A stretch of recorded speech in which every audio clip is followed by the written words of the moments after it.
봄철마다 당연히 반복되는 꽃가루 날림 현상이 올해는 비교적 길고 심하다고 합니다. 때이른 고온 현상이 이유의 하나로 지목됩니다. 수도권과 영남권을 직접 잇는 오창 영동 고속도로의 추진 방식이 이달 중 결정됩니다. 사업 가시화를 위한 중대 관문입니다. 지역에서 다 팔리지 못한 배추로 값싼 국내산 김치를 공급하겠다던 충청북도의 못난이 김치가 출시 1년 반이 됐습니다. 당초 취지가 지켜지고 있는지 따져봤습니다. 네, 시청자 여러분 안녕하십니까? 계속해서 MBC 뉴스투데이 충북입니다. 요즘 연노란빛 송화가루와 꽃가루가 한창 날리는 계절입니다. 이 꽃가루는 작은 바람에도 잘 날아가기 때문에 오늘 같은 비바람에도 열흘 정도는 더 날릴 것으로 보이는데요. 올해는 강한 비에도 대기 중 떠다니는 꽃가루가 유독 심하지 않나도 싶은데 그 이유가 있었습니다. 이초원 기자가 전해드립니다. 바람에 쓸린 노란색 물체가 마치 한 줄의 띠처럼 모였습니다. 여기저기 주차장 곳곳이 같은 모습입니다.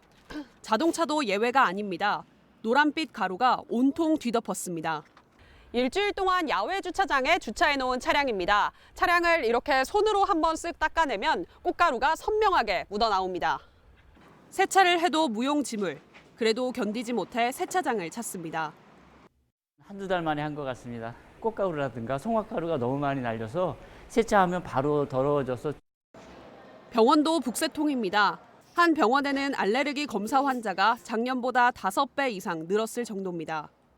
보통 약이나 그냥 스프레이나 이런 거를 타러 오시는 분들은 많은데 이제 검사까지 이렇게 평소보다 한 5배 정도 많이 늘었다고 생각해요. 올봄 송화가루가 날리기 시작한 건 지난달 9일. 작년, 재작년보다 닷새 정도 이릅니다. 때이른 고온 탓입니다. 꽃이 펴 있는 시기도 길어졌습니다.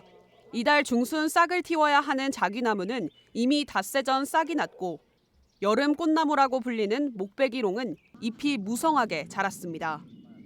온도가 높게 유지가 되면서 꽃가루가 날리는 기간이 길어져서 3월부터 5월까지 꽃가루가 날린다든지. 그만큼 농도도 짙습니다. 지난달 말에는 꽃가루로 인한 먼지 농도가 1세제곱미터당 300 마이크로그램을 넘어서기도 했습니다. 대개 80에서 100 마이크로그램 이상이면 먼지가 많다고 하는데 그보다 3배 넘는 수치입니다. 비교적 덜 추운 따뜻한 편이었고 더군다나 2월, 3월 달에 비가 지속적으로 주기적으로 비가 많이 왔습니다. 그래서 생태계의 활발한 작용을. 국립기상과학원은 강한 비바람이 불면 오히려 나무에 붙어 있는 송화가루가 더 멀리 날아간다며 송화가루를 비롯한 꽃가루 날림이 이달 말까지 지속될 거라고 예측했습니다. MBC 뉴스 이초원입니다. 충북의 새 고속도로인 영동 오창 고속도로의 민자 적격성 조사 결과가 이달 중 발표됩니다. 석 달 정도 미뤄진 건데요. 민자 건설 여부는 역설적으로 정부 부담금 규모에 따라 판가름 낼 것으로 보입니다. 자세한 내용 정재영 기자가 전해드립니다. 영동 오창 고속도로는 충북을 통해 경기와 경남을 연결하는 신설 노선입니다. 기존 중부선과 경부선을 직선에 가깝게 연결해 이동거리와 시간을 크게 단축시킬 수 있습니다. 민간 사업자가 뛰어들었고 충청북도와 국토교통부는 지난해 4월 민자 적격성 조사를 의뢰했습니다. KDI가 사업 타당성과 민자 투입의 적격성을 차례로 따져 민자 건설 여부를 확정하는 절차입니다. 남북을 잇는 고속도로가 만들어지는 것이고 충남을 거치지 않고 경부고속도로를 거치지 않고 바로 경부고속도로, 중부고속도로 연결되는 거기 때문에 이 일은 굉장히 중요한 의미를 갖는 것이고. 당초 조사 기한은 1월 말까지였는데 사업 타당성 항목인 정책성 종합평가에 시간이 걸리면서 석 달 연장됐습니다. KDI는 조사가 거의 마무리됐다며 이달 중 국토부에 결과를 보낼 것이라고 설명했습니다. 사실상 결론이 난 것으로 관측되는 가운데 일단 충청북도는 이번 조사의 양대 축인 타당성과 적격성 가운데 타당성에서 좋은 점수를 받은 걸로 예상하고 있습니다. 국가 도로망 계획에 포함된 사업인데다 거리와 시간 단축 효과, 세 개 시도를 연결하는 광역 교통망이기 때문입니다. 남은 건 재정 사업 대비 정부 부담금을 아낄 수 있는지 따지는 적격성. 고속도로를 민자로 짓더라도 정부는 토지보상비 전액과 총 건설비 중 24%를 보조금으로 지원해줘야 합니다. 금액으로 따지면 9,200억 원 규모로 여기에 개통 이후 운영 손실에 대한 보전금도 변수입니다. 재정사업도 토지보상비 지원은 같지만 건설비의 40%를 도로공사에 지원하기 때문에 서로 다른 총 건설비 규모에 따라 정부 부담금이 적은 방식으로 결론은 달라질 수 있습니다. 타당성 검토가 마무리된 이후에 민간 투자 적격성을 판단하는 단계에서 VFM이라는 값을 도출하는데요. 그러니까 재정 사업으로 했을 때 또는 민간 사업으로 했을 때 각각의 정부 부담액을 비교해서 결과값이 정보다 큰 경우에는 민자 사업으로 추진이 타당하다라고 보는 거고. 실제 서울 세종 고속도로의 경우 적격성 분석 결과에 따라 민자에서 재정 사업으로 전환되기도 했습니다. 조사 1년여 만에 코앞으로 다가온 결과 발표. 국토교통부는 최종 결과는 정치적 고려 없이 사업 방식 결정에 적용된다고 설명했습니다. MBC 뉴스 정재영입니다. 타사 콜 서비스 사용을 제한하며 일부 회원에 대해 제명 조치까지 단행했던 충북 개인택시 운송조합 충주시지부가 공정거래위원회로부터 시정명령을 받았습니다. 공정거래위원회는 타사 콜 서비스를 가입하거나 이용하면 제재나 징계할 수 있다는 충주시지부의 정관과 운영 규정은 독립된 사업자로서의 결정을 과도하게 제한한 것이라며 이같이 처분했습니다. 한편 충주시지부는 회원들에게 지역 콜 서비스 통합 플랫폼 충주 브랜드 콜 사용만을 요구하며 카카오티 블루 가입자 10명을 제명한 적도 있습니다.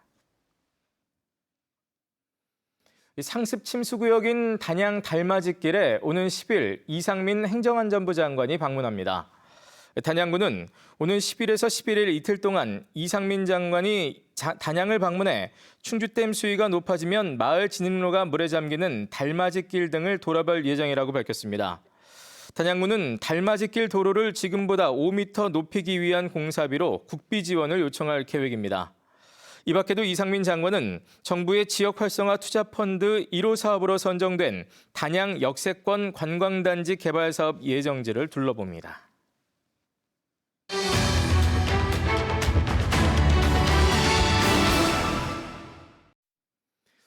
김영환 지사는 1년 반 전 수확을 포기한 배추를 활용해 이른바 못난이 김치를 만들었지요. 지역 농가를 도우면서 또 동시에 싼 값에 국산 김치를 공급한다는 취지였는데 그 취지가 그대로 지켜지고 있을까요? 김대훈 기자가 들여다봤습니다.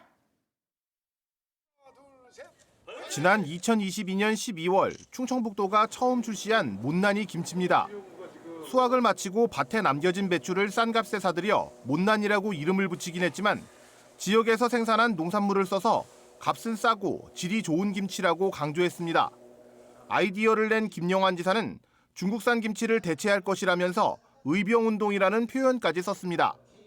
우리가 중국 김치를 몰아내고 우리 김치를 가지고 중국 김치를 대체하자는 김장 의병운동이라고 이름 붙였는데 못난이 김치가 첫 출시된 이후 17개월간 판매량은 383톤. 충북 지역 5개 김치 업체가 생산에 참여하고 있습니다.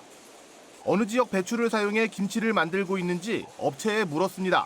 배추가 저기 해남처럼 막 이렇게 나오는 게 아니잖아요, 그죠? 그렇기 때문에 그거는 감안을 좀 하세요. 지금은 해남 배추를 쓰죠. 쓸 수밖에 없어요. 보통 충북에서 배추가 나오는 건 겨울철엔 11월에서 2월까지, 여름철엔 6월에서 8월까지입니다. 이 때문에 김치업계에서는 3월에서 5월까지는 전남 해남 지역 배추를 쓰고 9월과 10월에는 강원 고랭지 배추를 사용하고 있습니다. 고추와 마늘 같은 양념류도 마찬가지로 가급적 지역 농산물을 권장하지만 꼭 충북 농산물로 만드는 건 아닙니다. 못난이 김치를 1년 내내 만들려다 보니 다른 지역 농산물을 가져다 쓸 수밖에 없습니다. 어쩔 수 없이 도에서 생산이 안 될 때는 타지를 배추를 사용해서라도 김치에 관련한 부분은 계속 육성해 나갈 필요가 있다고 보고요. 심지어 당초 취지처럼 팔리지 않은 일명 못난이 배추가 아니라 그냥 일반 배추를 쓰고 있습니다. 일반 배추 사용하고 사실 저희는 못난이 배추라고 해도 사실 원료는 저희가 사용하는 동일한 품질로 해서 사용을 다 했던 부분이고요. 일반 배추를 사용해 똑같이 만들면 가격 경쟁력이 있는지 인터넷 판매가를 제가 검색해 보겠습니다. 현재 못난이 김치 판매가는 10kg에 49,900원입니다. 100% 국내산 농산물을 사용했다는 다른 김치는 33,990원. 홈쇼핑에서 판매하는 100% 국내산 김치도 36,000원대입니다. 유명한 대기업 국내산 김치들과 비교해도 가격 차이가 크지 않았습니다. 한 유통업계 관계자는 못난이 김치는 국내산 김치 가운데 값이 싼 게 아니라 유통업체가 프로모션을 잡아주지도 않는다면서 온라인 유통시장에 맞지 않는다고 말했습니다. 충청북도는 못난이라는 브랜드를 만들었으니 일단 이어가야 한다는 입장입니다. 어쩌다 못난이 김치라는 우리가 상표 등록했거든요. 그래서 그 브랜드 이름으로서 배추를 못난이 김치 사업을 하고 있는 거고요. 여기에서 좀 더 의미를 부여하면 유통 비용을 우리 도가 직접 마케팅해주고. 유통업계에서는 어쩌다 못난이 브랜드를 부정적으로 보는 시각도 적지 않습니다. 한 김치업계 관계자는 정상적인 배추를 쓰는데 질이 떨어진다는 오해가 생길 수 있어 적절치 않은 네이밍이라고 말했고, 수출업계 관계자는 영어로 하면 어글리 김치인데 어감이 좋지는 않다고 말했습니다. 다만 김 지사는 지난달 도의회에서 못난이 김치는 충북을 대표하는 브랜드가 됐다면서 만약 기업들이 마케팅을 했더라면 아마 상장한다고 하지 않을까, 그만큼 경쟁력과 인기가 있다고 말했습니다. MBC 뉴스 김대웅입니다. 3.6km 축구장 12개 면적, 세계 최대 규모의 정부 세종청사 옥상 정원이 최근 3코스를 개방하면서 방문객이 부쩍 늘었습니다. 5월 가정의 달을 맞아 봄 기운이 만연한 옥상 정원으로 한번 가보시는 건 어떨까요? 조형찬 기자가 소개합니다. 샤인머스켓, 으름터널을 지나 베리류와 매실, 체리나무 등 갖가지 유실수들이 맞이합니다. 다양한 꽃과 열매가 형형색색, 가지각색의 모양과 아름다움을 자랑합니다. 전망대에 오르면 전월산과 괴화산, 국립수목원과 호수공원은 물론 계룡산을 병풍 삼은 세종 시내가 들어옵니다. 1동 국무조정실부터 15동 문화체육관광부까지 3.6km, 8만여 제곱미터로 기네스북에 오른 세계 최대의 정부 세종청사 옥상정원. 식재된 수목과 식물은 310종, 144만여 본에 달합니다. 여러 가지 나무들도 있고 꽃들도 있고 또 아는 나무도 많아서요. 이렇게 하나씩 이름을 맞춰가면서 보는 것이 너무 재밌어요. 계절 따라 이제 한번 오고 싶어요. 지난해까진 1, 2코스만 개방했지만 최근 3코스까지 개방해 볼거리를 풍성하게 선사합니다. 3코스의 핵심인 교육부와 문체부 구간은 시비와 조각공원을 조성해 문화예술을 주제로 꾸몄습니다. 산책로 사이길에는 작은 산을 그대로 옮겨놓은 듯한 비밀의 정원을 만들어 휴식처를 제공하고, 마지막 하산길에는 계곡물이 굽이쳐 흐르는 듯한 100m의 계단형 분수로 오감을 만족시킵니다. 현무암하고 바위솔, 와솔 등을 이용해서 그 석부작 정원, 그리고 미니 조각상과 나무가 어우러지는 조각공원. 그래서 여름철에 조금이나마 그 청량감을 느끼고 시원하게 관람할 수 있는. 10년 전 문을 연 옥상 정원은 매년 만여 명이 찾다 코로나19로 주춤한 뒤 지난해부터 다시 매달 2, 3천 명으로 방문객이 급증하고 있습니다. 국가 보안 시설인 만큼 코스별로 하루 3차례 문화, 숲 해설사의 인솔로 개방하는데 인터넷 예약과 현장 접수 모두 가능합니다. 정부 청사관리본부는 정원에 그늘을 제공할 식물터널과 편의시설을 확충해 전 국민 힐링 공간으로 조성해 나갈 계획입니다. MBC 뉴스 조형찬입니다. 연휴 기간 이어졌던 2024 청주 도시농업 페스티벌이 나흘 동안의 일정을 마치고 폐막됐습니다. 생명문화도시 청주, 농업을 만나다라는 주제로 열린 올해 축제에는 모두 5만 5천여 명의 관람객이 방문해 도시농업 전시관과 아이디어 정원을 둘러보며 도시농업의 가치와 가능성을 공유했습니다. 특히 올해는 무심천 수변 유채꽃밭을 지난해보다 4배 확장한 4만 4천 제곱미터 규모로 조성해 호응을 얻었습니다. 어린이날 연휴 경찰이 불시단속을 통해 무등록 번호판 등 교통법규 위반 행위를 줄줄이 적발했습니다. 충북경찰청은 이번 연휴 동안 청주 사창 사거리와 터미널 사거리 등지에 암행 순찰팀과 형사기동대 등 95명을 투입해 불시단속한 결과 무면허 운전 3건과 번호판 무등록 4건 등 교통법규 위반 행위 24건을 적발했습니다.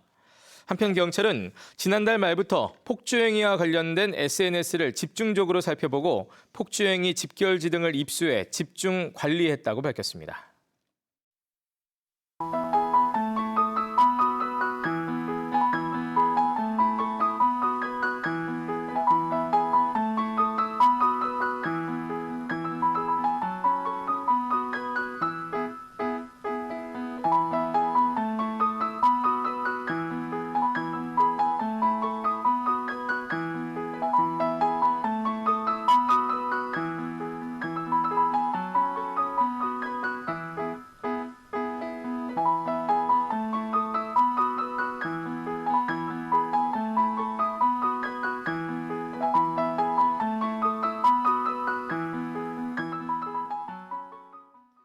무면허로 운전하다 자신을 검문하려던 경찰관까지 치고 달아난 30대 운전자가 구속됐습니다.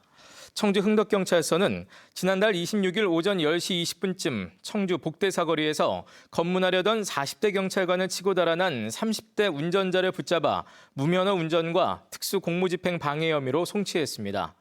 이 남성은 지난 2022년 뺑소니 사고를 냈다가 징역형의 집행유예를 받고 면허가 취소된 상태였습니다.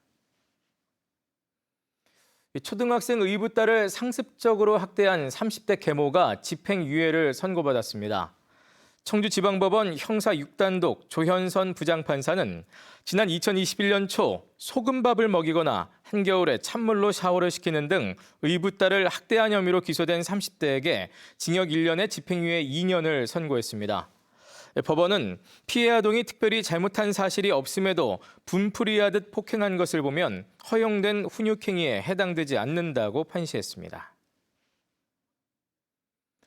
충북교육청이 수학과 과학을 중심으로 학력 강화 프로젝트를 추진합니다. 도교육청은 우선 1단계로 모든 초등학생에게 인공지능 수학학습 시스템을 강화하고 수학과학 기초학력 강화를 위한 방과후 교실이나 동아리 등을 신설합니다. 또 심화 단계로 과학고 연계 심화 탐구교실과 과학영재 멘토링, 그리고 방사강 가속기와 연계한 청소년 과학마당과 사이언스 캠프 등도 운영합니다. 도교육청은 이 프로젝트가 2027년 개교할 카이스트 AI 바이오 영재학교의 입학 역량을 키울 수 있을 것으로 기대하고 있습니다. 네, 뉴스를 마칩니다. 고맙습니다.